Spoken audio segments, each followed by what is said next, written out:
Released earlier this year by indie developer Wulum, the Last Soul Prologue is a taste of what's to come. Last Soul is shaping up to be a retro-styled, sci-fi precision platformer for those who like a challenge.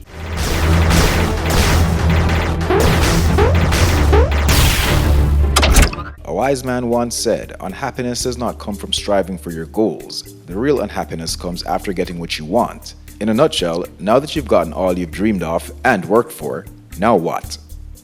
This is what I've gathered from the story of Last Soul. Humans have attained an unprecedented level of prosperity and have become too comfortable. With this abundance of comfort and lack of struggle comes a general lack of motivation and apathy, and so humans have fallen into a collective slum. An AI threat has presented itself, and with very little to no will to do jack, the earth falls prey. You play as Bop, a robot who for some reason or the other is stepping up to the plate to do for humanity what they won't do for themselves. The game starts off with your ship being under attack. You fight your way through the invading forces and manage to escape. This is so far what I've gathered from the prologue, along with bits from the press kit. There are 3 levels in this prologue. One being the tutorial, which speaks volumes all on its own.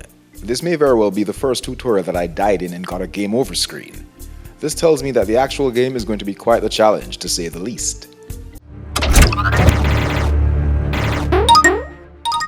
You'll have at your disposal the usual suspects expected in a platformer: double jumping, dashing, wall jumping, shooting, and so on. The controls also feel quite refined.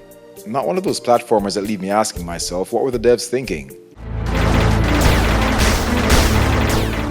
As potentially challenging as this game is shaping up though, it still feels somewhat balanced so far. I managed to use a couple power-ups. There's a shield, which makes perfect sense shortly after I left the tutorial, and there's a jetpack, which definitely had a jetpack joyride vibe to it. What I'm getting at is, so far, although the game feels like it will end up being punishing, you're not sent on the battlefield with a spoon. I felt adequately equipped, and I'm going to go ahead and assume there will be more power-ups and abilities in the finished game.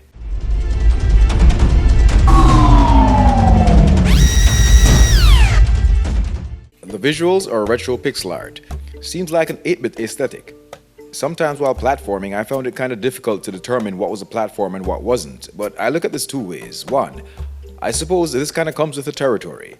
This isn't the first retro-styled game I've had this problem with. And 2, this isn't a review. I'm not going to start finding faults like there was a reward being issued with a game still in development.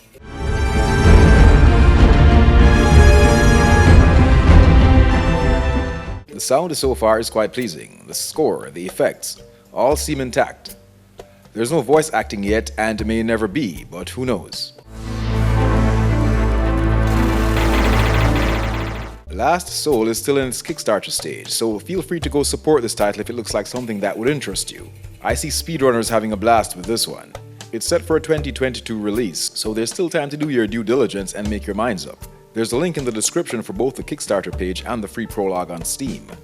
The plan here is to have Last Soul on consoles and Mac as well, so pretty much anyone can try this out on release. All the best to Wulum on this one. I wish for you a successful launch.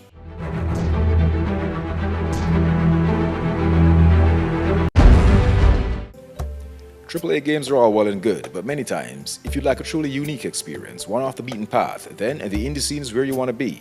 Show your support for independent game developers. Most if not all indie games are priced relatively low. Some are even free with the option to donate, so there's really no reason to pass. Thank you for watching. If you like my content, feel free to like, share, comment, subscribe, and hit the notification bell. If I pissed you off for some reason, then hey, we all know where to find those various hate buttons, don't we? Either way, I won't hold it against you. Our game is never over.